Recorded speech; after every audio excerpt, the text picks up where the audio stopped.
ये मैं अपनी बेगम के लिए लेकर आया हूँ, जल्दी से पहनकर दिखाओ मुझे। लेकिन क्यों? क्योंकि ये मेरी पसंद का कलर है। फौरन से इसे पहनो, मैं देखना चाहता हूँ मेरी बेगम मेरी पसंद का कलर का सूट पहन के कैसी लगती है। लेकिन उमर, इसकी क्या जरूरत थी? हमारे हालात वैसे ही अच्छे नहीं चल रहे, यही पैसे कहीं और काम आ जाते।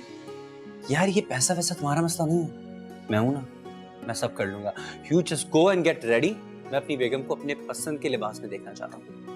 हरिया। ठीक है, मैं आती हूँ।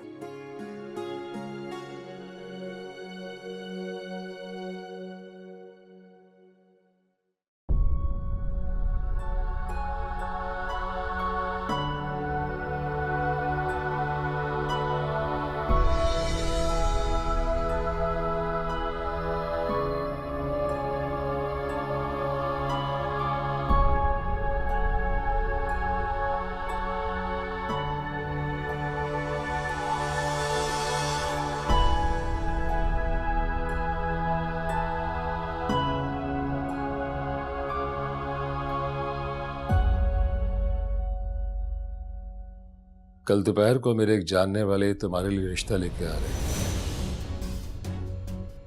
तैयार हो जाना।